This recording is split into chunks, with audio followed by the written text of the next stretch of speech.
Yo, what up? So I finally saw the Halo show. I had really low expectations. Video game adaptations usually suck. Also, they announced this show years ago. I'm thrilled to announce a live-action Halo television series. I didn't like the trailers I saw, and tons of Halo fans really seem to hate this show online. Most of the big reveals were spoiled by the internet. Master Chief? Clap some cheeks? What? I decided to wait until the whole season was out and then binge it. Major spoiler alert. I'm just going to be talking about the games and the show and the books, so...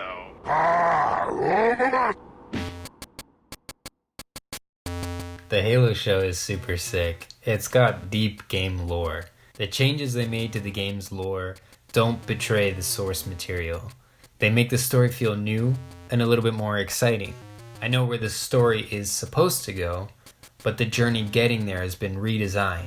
Key plot points from the games and books have been changed, but the end result is the same.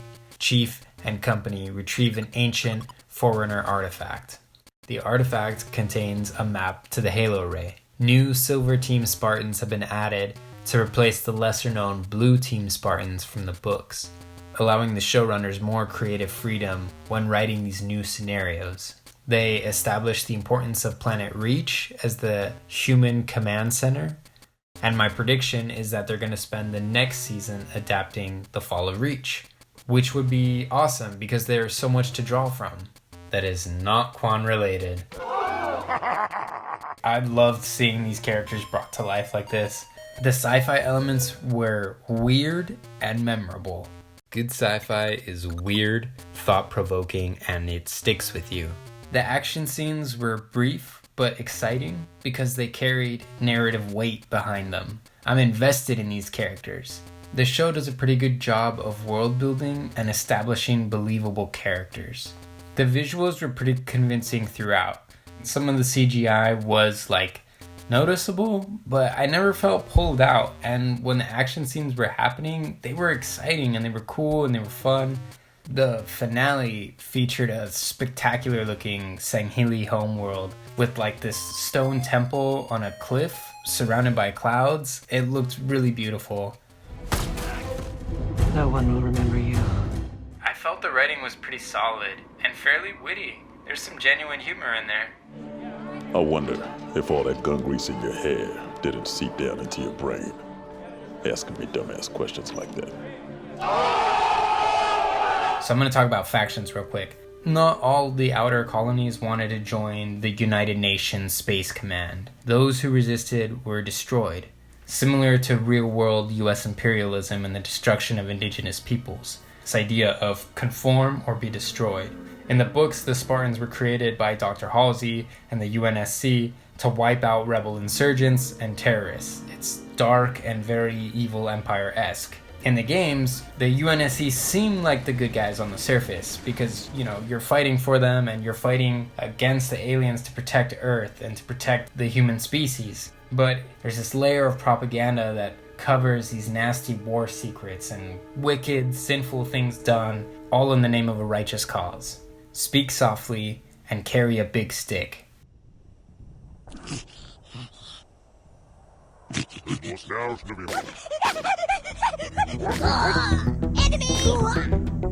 The Covenant is a collection of different alien races.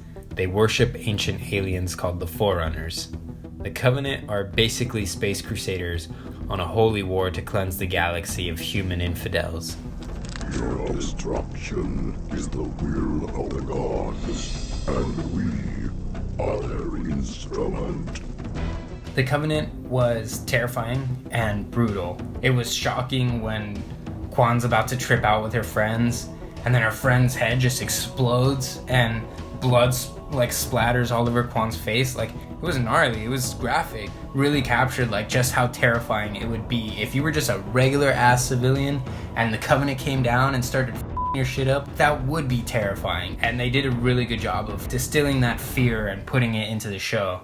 I thought they at least looked really cool in this, but their armor style in particular, I would like to see it a little bit more classic redesign for the next season. The grunts, the brutes, and the jackals look spot on and fantastic. Also, was that Atriox who fights Chief in the finale? That was super sick. I really like that the Covenant speak a different language too. The games were never very consistent about that.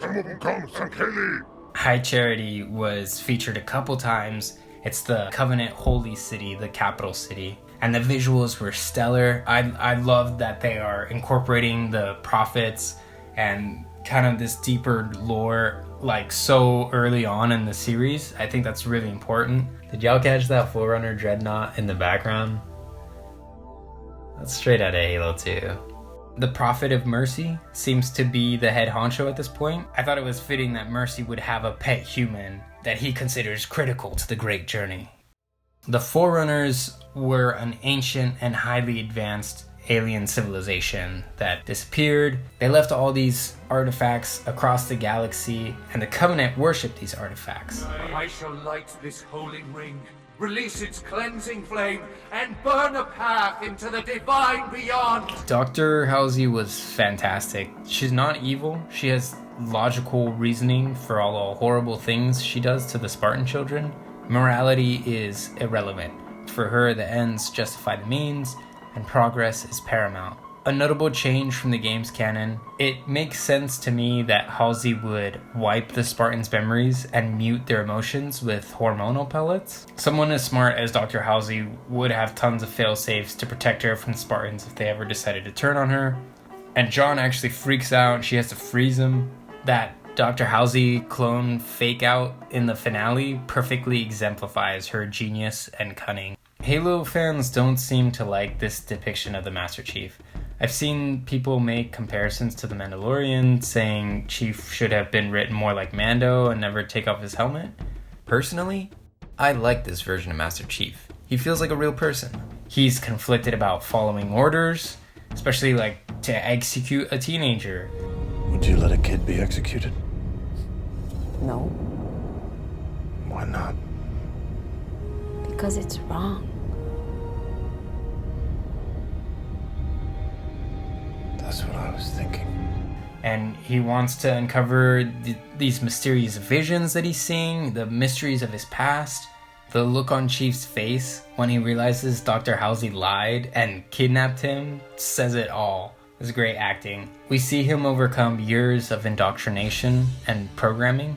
We see him sacrifice his body and mind to Cortana. End the war, save humanity.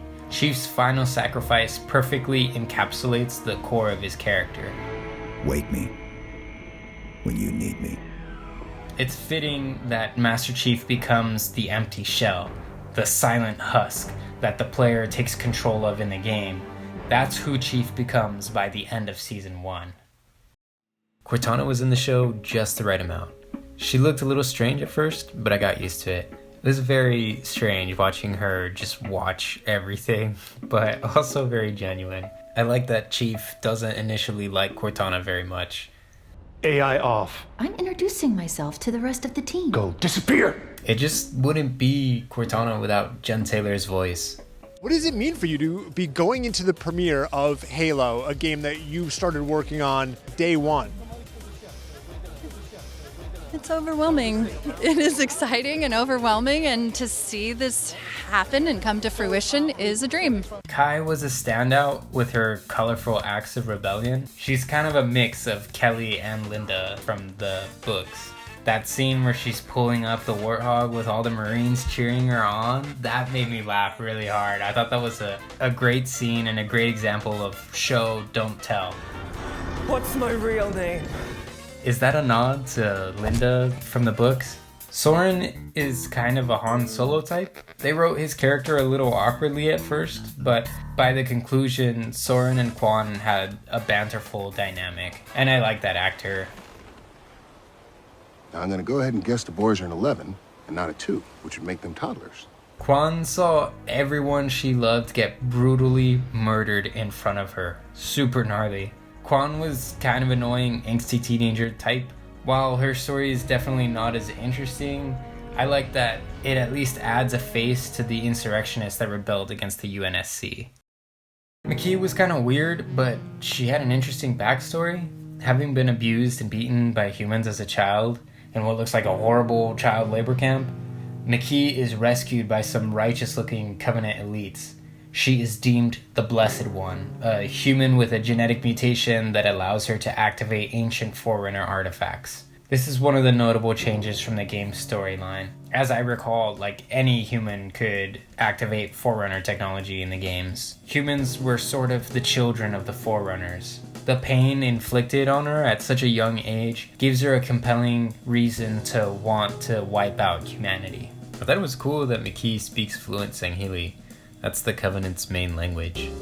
Makee and Master Chief have a real Force dyad thing going on. They can sort of communicate telepathically and see themselves on the surface of the ring. And for everybody out there that's saying the love story feels forced, check it. Let me tell you something. Chief's been on autopilot till he finally takes the red pill and wakes up. Bam. Starts feeling how normal people feel. Makee has been around nothing but alien cultists for most of her life. That's a weird-ass place to grow up. Now she's face-to-face with what is essentially her soulmate. They've been seeing each other telepathically in visions in this happy-looking heavenly place. Now they're together in real life. They're just being humans. They're like, of course they get it on. You know what I mean? Like, that shit makes sense. Bow chicka wow wow. Bang bang bang! Captain Keyes was pretty spot on. He's someone that the Chief should trust, and Keyes feels ashamed about abducting the Spartans as children, and he gets a great moment at the end where he reveals to the Spartans the truth about his part in abducting them and how he feels guilty about it. Later on, the Chief says this really chilling line to Keyes. There will be reckoning, Captain. Someday. For all of us.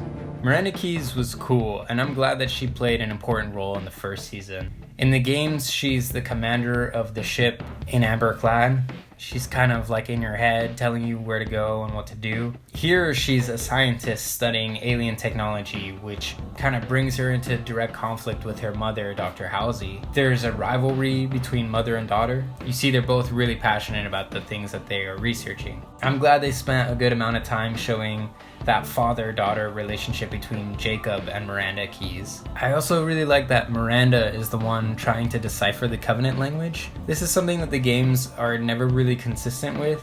In Halo Reach and Halo 1, the Covenant don't speak English. In Halo 2, Halo 3, and ODST, the Covenant speak perfect English.